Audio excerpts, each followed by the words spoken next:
Another thing I said on the Facebook thing was about a community that's all-encompassing of all people, you know, of all, you know, and that's what's awesome about it here.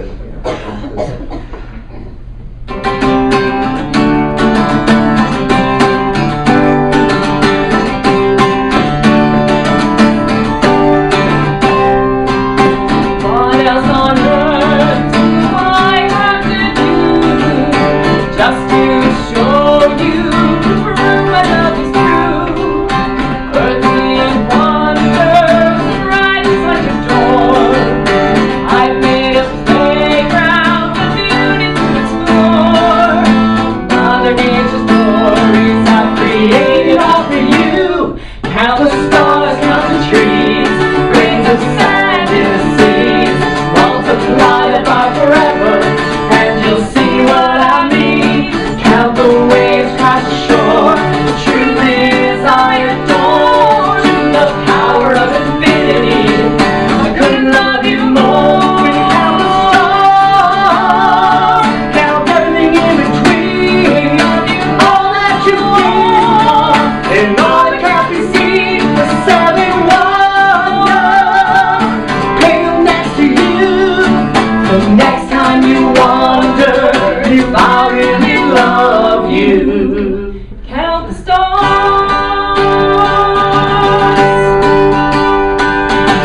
Little ones need to be more clear. Don't you know my love is nothing but sincere? I do exist, though you're in doubt. Footprints of your life I've carried you throughout.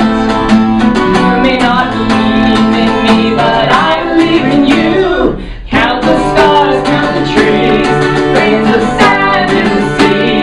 Multiply that by forever, and you'll see what I mean.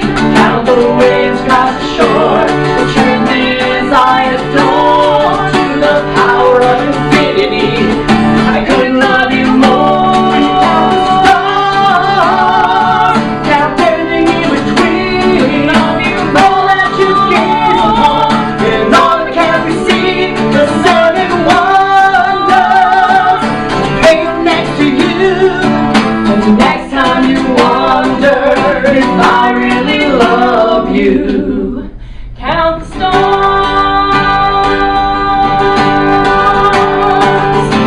I made you the Rockies, Northern Lights, and Vampire Hot Springs in Hot Lake Louise. I made you the wild rose, the new diamond space, to lay the green prairies. Take a look around you, and you know I love you. Wonders that surround you, oh how much I love you, love you. What else on earth do I have to do just to show you, to prove my love is true? My love is earthly wonder right inside your door. I made a playground of beauty to explore. Mother Nature's stories I created all for you. Count the stars, count the trees, grains of sand in the sea. Multiply that by forever, and you'll see what I mean. Count the waves crash ashore. Truth is I adore you, the power of infinity. I couldn't love you more. Count the stars, count everything in between. All that you give, and all that can't be seen. The seven wonders, hang them next to you.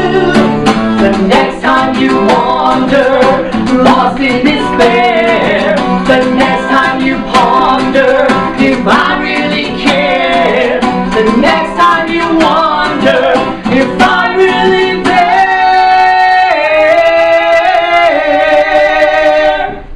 Count the stars.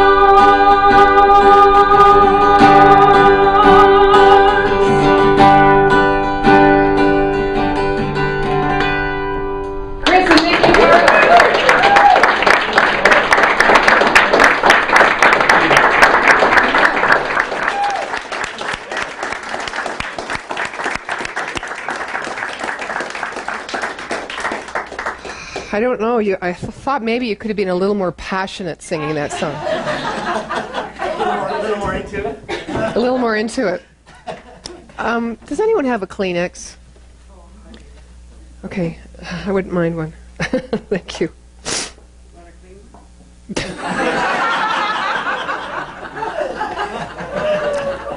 No. Excuse me. Oh, thanks. Yeah, that's good. We'll just put them down here. So, Cocoon. I love that movie. Did any of you see it? Oh, beam me up. They couldn't fight to get into that place, could they? Interesting. Leaving all that they knew. Something about age kind of lets us do that. We kind of let go all the stuff on the outside and its importance and value, and we just want the ultimate experience, that awe, that wonder. We go back to that childhood, that curiosity, and we kind of, I think, assess who we are based upon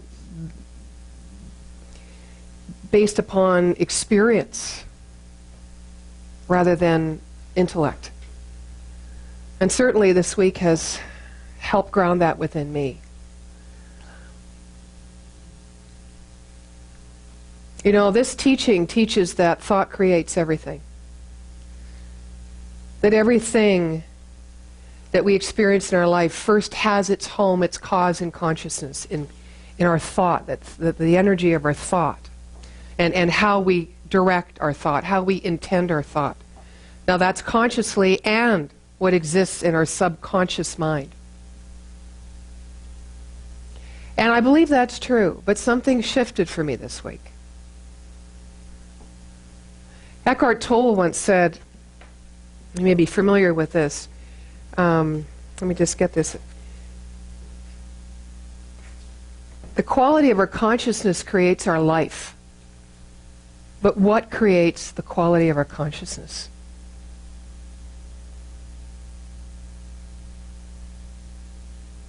I think it's our heart.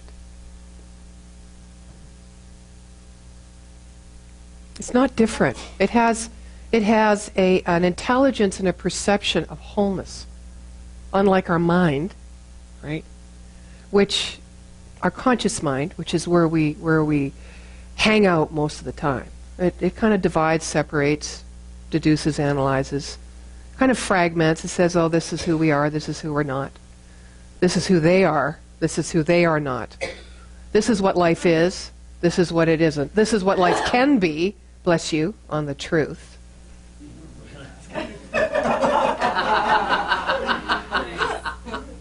I'm getting it. I'm getting it. And this is what life isn't. There is no isn't.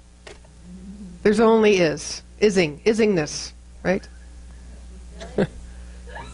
Okay, you know what? You need to sit over here. So when you guys need to do it together, I can just look over here and not be distracted. Yeah, 2 kids on either side. So for me, Easter and the crucifixion, you know, a big word. It takes in the darkness, it takes in the pain and the suffering, it takes in the glory, the possibility of our life and of the life of the planet. You know, there's some point in time, because we try so hard to get it right, to be good, and to walk a straight line, or walk a crooked line, or play outside the box, but we're trying, right? We're trying. As we're trying, you know, we're starting to move our attention toward the wholeness of who we are, but we get kind of short-circuited in the trying by all those ideas that we have allowed grown and we've given attention to that say we're not wholeness. So for me, the crucifixion is about that release from those short-circuited thoughts into the fullness, being a full channel of that life everlasting, of that wholeness, of that glory, of that joy. and of that love, which Jesus as the man walked on earth to teach us all. That love and the compassion. And we certainly can't have it for others. We can in moments. But we can't unless we are full in our hearts. Unless we let our hearts lead us.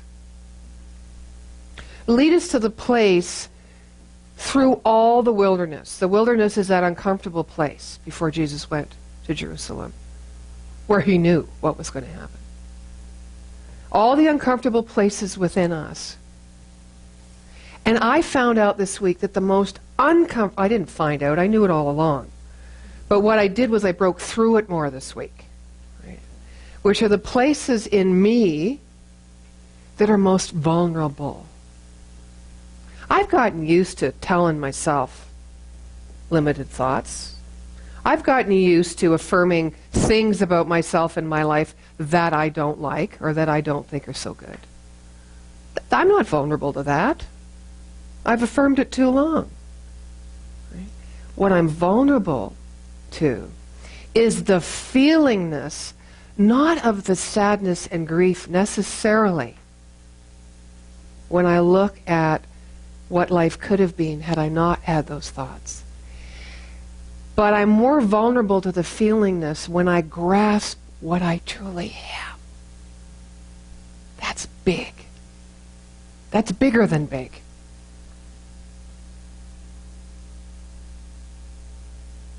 We have to become self-honest, you know. We have to really look at, and you know, when we look at this bigness, we need to look at it all. You can't leave any part out. But you need to remember that as you look at those perhaps painful places where you have been dishonest, or with yourself or others, or you've been hurtful or harmful or judgmental, anything less than loving,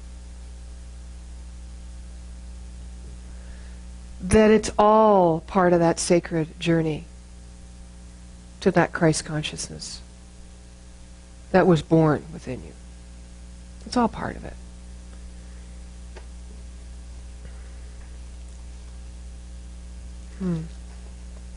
Ernest Holmes said, "It is quite a burden lifted when we realize that we do not have to move the world. It's going to move anyway. This realization does not lessen our duty or our social obligation." Social obligation meaning to love and be there for one another. To see our fellow human beings as extensions of the spirit that lives uniquely as us. It doesn't lessen our social duty or obligation, it clarifies it. It enables us to do joyously and free from morbidity that which we should do in the social state.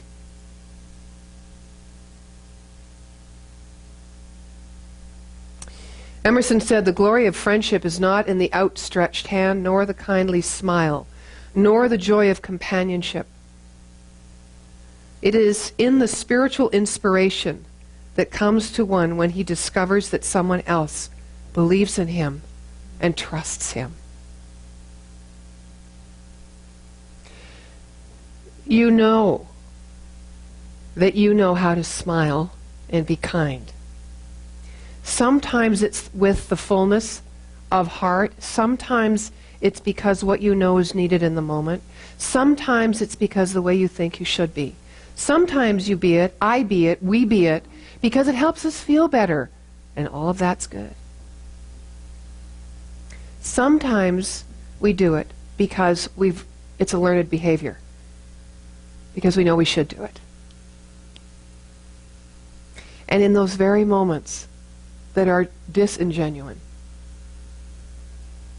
it serves to separate, not unite. Now, those of you who participated in the concert on Tuesday night last, or in the play shop that Reverend Karen Weingard gave, you will know what it feels like and what it means, not only to live full out, but love genuinely. I have never met an individual, maybe you have had this experience, and that's a wonderful thing. I have never had this experience, ever. of looking in someone's eyes and seeing through myself to spirit, to the wholeness and the beauty and the profound brilliance of who I am. I have never had that. And I think that's what Emerson was talking about here. Because what love does is it brings me to myself. It brings me to myself in a way that I believe in me and I trust me. I think that's the root of self-love. Okay? Belief and trust in oneself. To get inspired by the possibility of who I am becoming always. You sang about it. There is something so profound going on. Call it what you want. But that the seven wonders of the world pale against.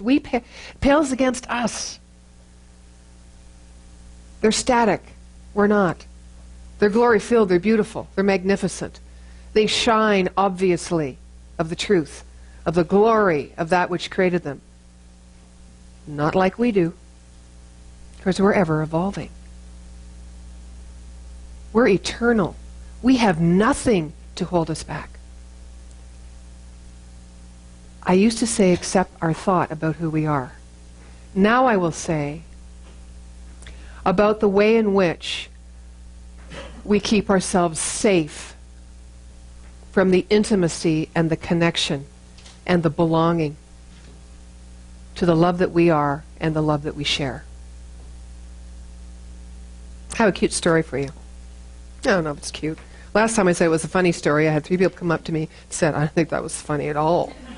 I was trying to lighten the moment, and it was lighter than the first story I told, you know, so anyway. So I shouldn't describe this. I'll just share the story with you. It happened every Friday evening, almost without fail, when the sun resembled a giant orange and was starting to dip into the blue ocean. Old Ed came strolling along the beach to his favorite pier. Clutched in his bony hand was a bucket of shrimp. Ed walks out to the end of the pier where it seems he almost has the world to himself. The glow of the sun is a golden bronze now, and everybody's gone except for a few joggers on the beach. Standing out on the end of the pier, Ed is alone with his thoughts and his bucket of shrimp. Before long, however, he's no longer alone. Up in the sky, 1,000 white dots come screeching and squawking, winging their way towards that lanky frame standing there on the end of the pier. And before long, dozens of seagulls have enveloped him, their wings fluttering and flapping wildly. Ed stands there tossing shrimp to the hungry birds, and as he does, if you listen really closely, you can hear him smile as he says, "Thank you. Thank you."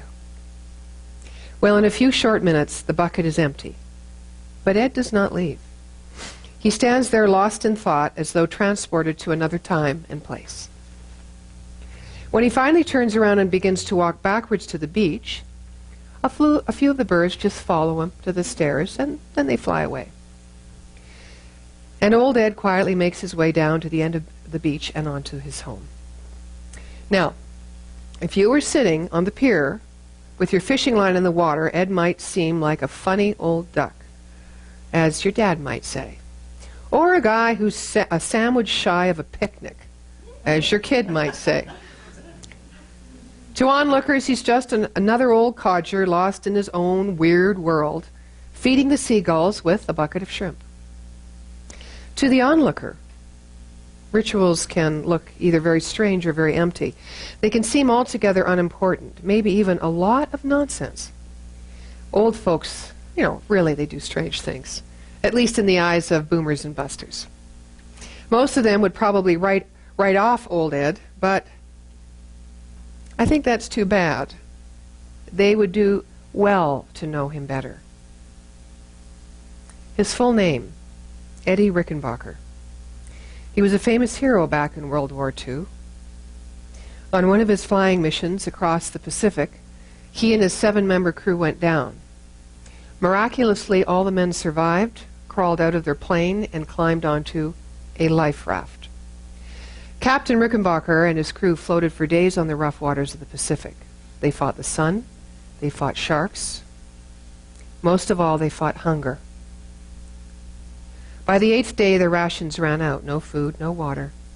They were hundreds of miles from land, and no one knew where they were. They needed a miracle. That afternoon, they had a simple devotional service and prayed for a miracle. They tried to nap, and Eddie leaned back and pulled his military cap over his nose. Time dragged, and all they could hear was the slap of the waves against the raft. Suddenly, Eddie felt something land on the top of his cap. It was a seagull. Old Ed would later describe how he sat perfectly still, planning his next move. With a flash of his hand and a squawk from the gull, he managed to grab it and wring its neck. He tore the feathers off, and he and his starving crew made a meal, a very slight meal, for 8 men. Then they used the intestines for bait. With it, they caught fish, which gave them food and more bait. And the cycle continued. With that simple survival technique, they were able to endure the rigors of the sea until they were found and rescued some 24 days later. Eddie Rickenbacker lived many years beyond that ordeal, but he never forgot the sacrifice of that first life-saving seagull. And he never stopped saying, "Thank you." That's why almost every Friday night he would walk to the end of the pier with a bucket full of shrimp and a heart full of gratitude. I think that's a very cool story to illustrate the crucifixion. Thank you. Now, it may not be Jesus on the cross for you. Maybe something else. Maybe a person or an individual or even yourself in your own life that has made a great sacrifice so that you could say thank you. Thank you every time that hunger is fed. That hunger that sometimes leads us down the path where we think there will be no return. When the obstacles of the darkness seem so great, we think we will never emerge from the tomb. But you know, the 3 days in the biblical story of when Christ is in the tomb, I think are the most powerful. That's why I named this talk Cocoon. Because it is the time with self in a way that's so honest, that's so revealing, that moves us to our wholeness. And wholeness, as we express and wake up and start feeling good about ourselves, wholeness is experience. Our hunger is fed when we can transcend the illusion of the condition in our life. And the only way I know how to do that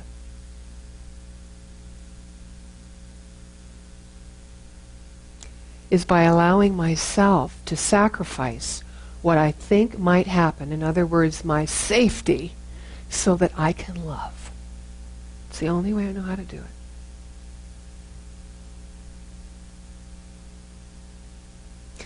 Some of you are familiar with the Course of Miracles. That's how actually that's what how do you call it? How I bit into the spiritual path. I think that was the first thing I read. Didn't want to read it. Someone gave it to me, very low point in my life. I opened the first page, and it was like, da-da-da-da God, da-da-da God, God, God, da-da-da God, God, God, whack!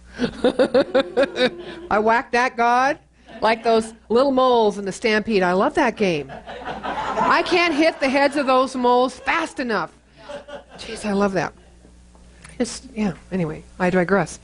I don't like when I do that because I can never get back on track. Tell me what I was saying. Course of Miracles, God, God, God, God, right. And so my mentor at that time, some of you may know her, Nomi Whalen, gosh, tough woman. She said, you read that book. And every time you come across the word God, now I want you to know this was 25 years ago, okay? It wasn't yesterday. She said, just put I or me in there. It's okay. And she made me commit to reading it, because there's 365 lessons, right, for the year, to do a lesson a day. A lesson a day. Boy, it was the biggest commitment I ever made. But in that book, for those of you who know it, they describe the holy instant. The holy instant. And the holy instant isn't an instant where you're in the state of bliss. You know, those states where you absolutely feel infallible. You're maybe standing on top of a mountain, or you're away on a holiday on jet skis, you know, or you're, one of my favorite things is riding a horse on the beach in Mexico, you know, yeah, you know those states.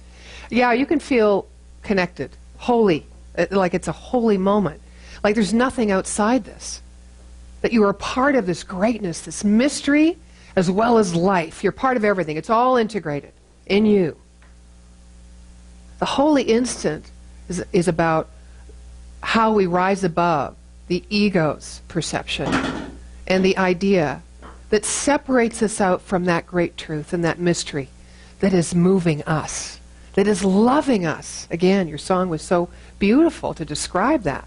Words are hard to find to describe that, and those lyrics were spot on. So I think we need to kind of feel a burning on the road as we walk this journey together. We need to feel that burning of our hearts. We can't feed ourselves unless our hearts are burning. And sometimes they're burning with the greatest sense of fear of intimacy or vulnerability or connection. And sometimes they're burning with the greatest outpouring of love that we wondered who we ever were before this moment. I share with you something I shared at our practitioner retreat we had on Good Friday. And it goes back to my experience with Reverend Karen. We were in Thursday after the concert and everything, all the main events were over. I said, come on, we're going to get in the car and we're going to go to Banff. Because we had to plan the practitioner retreat, which, of course, we left to the last minute. Figuring that Spirit would figure it out by means of us, which it did. Quite nicely. And we're in Starbucks. Of course, we do a little shopping first, you know. Just kind of walk around, you know, get the lay of the land, big snowflakes, beautiful. We get to Starbucks, we sit there. Now, I'm talking to Karen, and, you know, I've got an agenda. You know, we have an agenda sometimes. You know, I got to get this practitioner retreat done.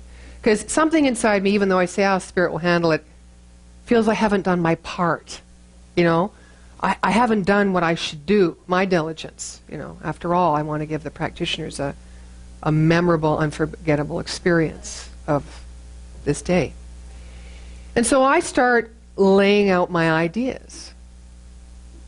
Now, for those of you who don't know Reverend Karen is about this tall, and she's sparkly.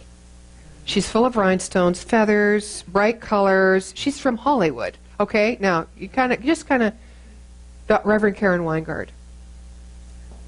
And she walks around life with the philosophy, I am the party. Okay? So here she is sitting with me, and people walk into Starbucks, you know, and they walk in, you know how it is, and they go, you know. And then she goes, hi, how are you? Right? Hi, how are you? And it's, the only thing I have to relate to it is when I used to dress as a clown and walk into a place. People were kind of, like, obviously all the attention. But that wasn't masked. This was real. This was real.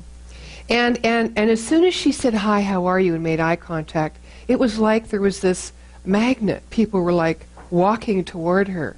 Now, here I am over here going, we're never going to get this practitioner retreat. Okay? I had my mind set on one thing. Totally missing the beauty. I mean, I caught on in about 15 minutes. I let go of my agenda and moved into the only one thing that's going on, which is the only one thing, love. They were coming to her, men were coming to her, kids were coming to her, women were coming to her, men's wives who weren't too sure about her. When the man was attracted to her, the husband, they were coming to her. Because love is all-inclusive. There was no other motivation in her. It wasn't, oh, look at me, come to me, because I can love you, or I can give you a wonderful experience. It was way beyond her. She was a conduit. And I put my pen down, and I lay my mind down, and the tears rose within me. I've got to tell you, I have never seen love in action in this way. She was hugging everybody in Starbucks. And she looked at me, she was standing way over there, and she looked at me, and she knew what I was thinking, right? And she said, "It's already written." And she went back to hugging. And I went, there's got to be a message in here. And I don't think I have to look too far to find it, because I can feel it.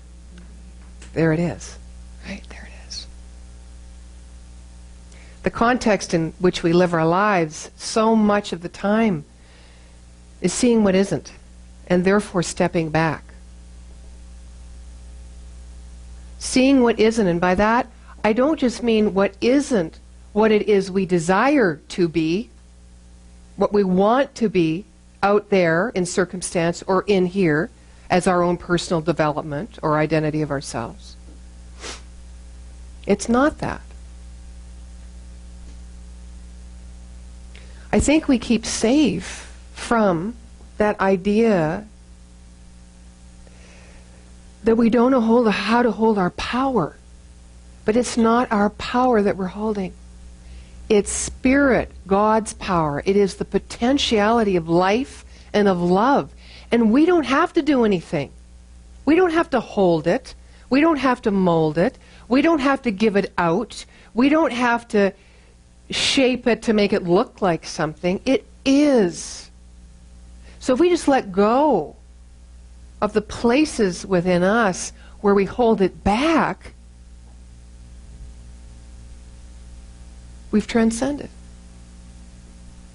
We don't have to do anything. Wow. Whew. Let me just take this off and lay it down. Let me just lay it down.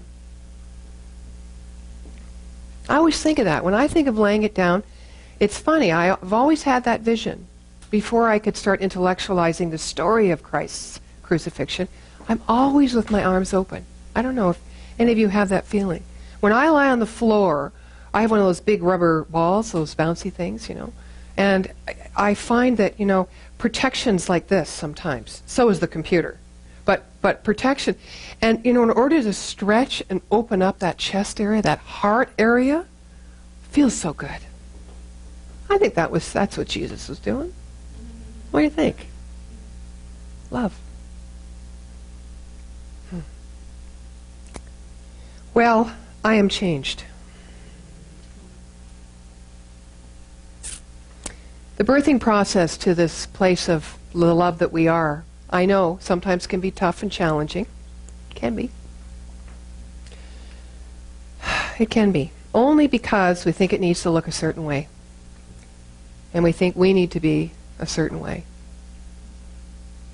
The impulse of goodness and kindness that we are has an impact on the global evolution.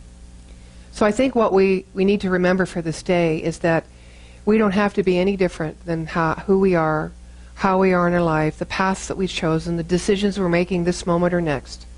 Because that impulsion of that eternal love is always present within us. We're co-creators. Not just of our lives, but of the planet's evolution, as Barbara Marx Hubbard always talks about. So, my reminder to myself and to you today is, let's just feed the gulls. I think we should feed all of them. Not just the ones that we may feel a resonance with. All of them.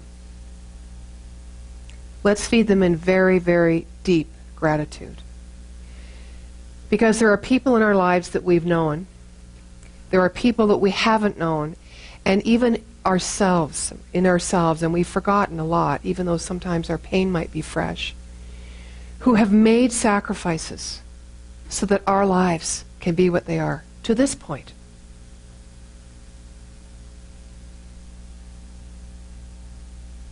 Whether right or whether wrong, sacrifices have been made. And by sacrifices, I mean sacred choices.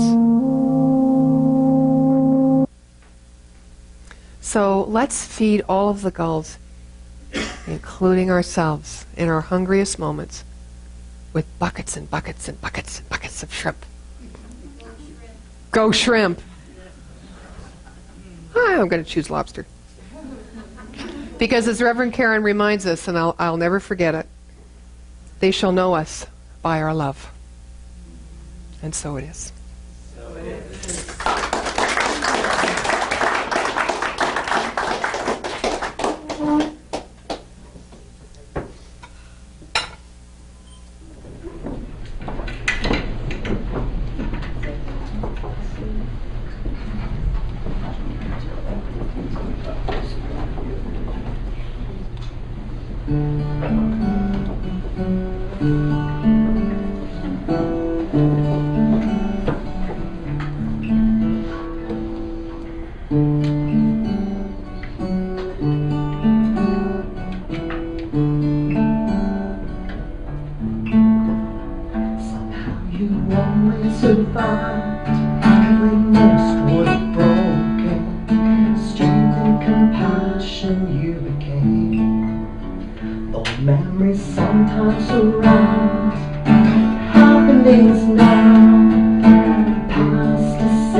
Just let it go and the story untold.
like the river.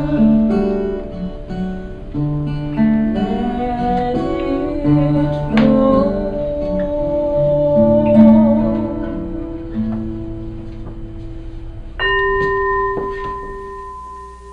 So let's just hold that space.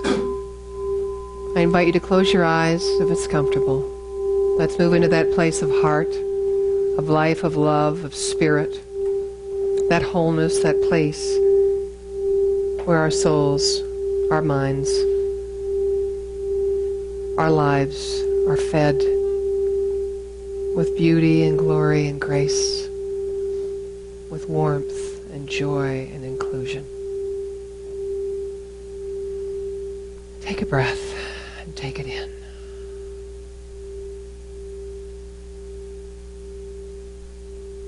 Time for us to open.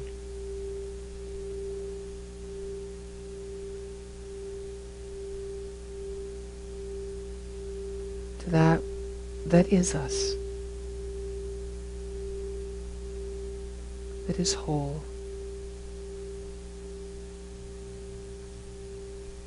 That is love.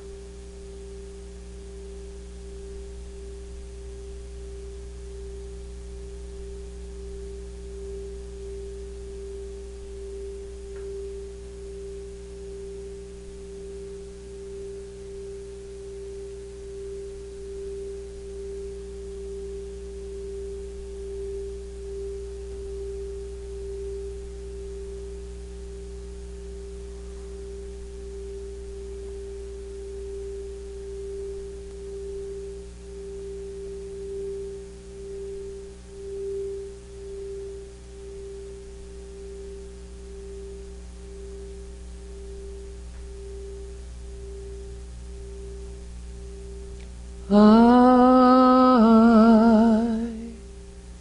surrender.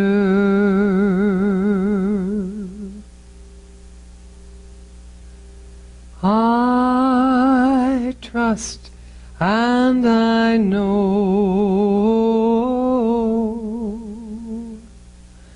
that as I surrender, I fall into the arms of love. I surrender. I trust and I know that as I surrender, I fall into the arms of love.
Love may rise and reveal itself.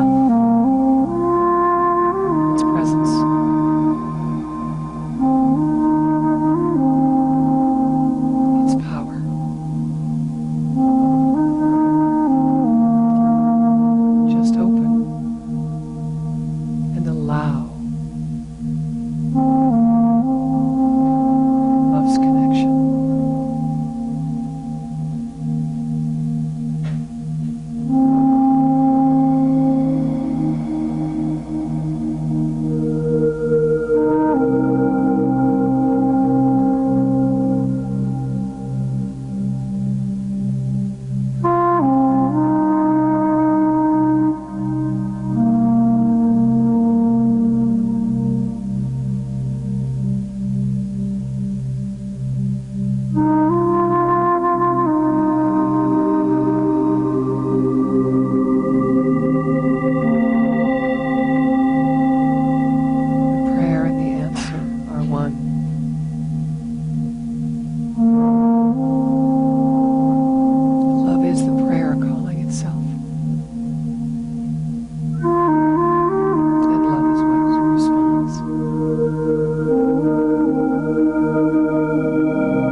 I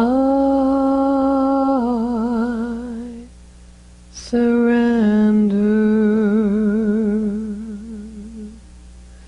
I trust and I know that as I surrender, I fall into the arms of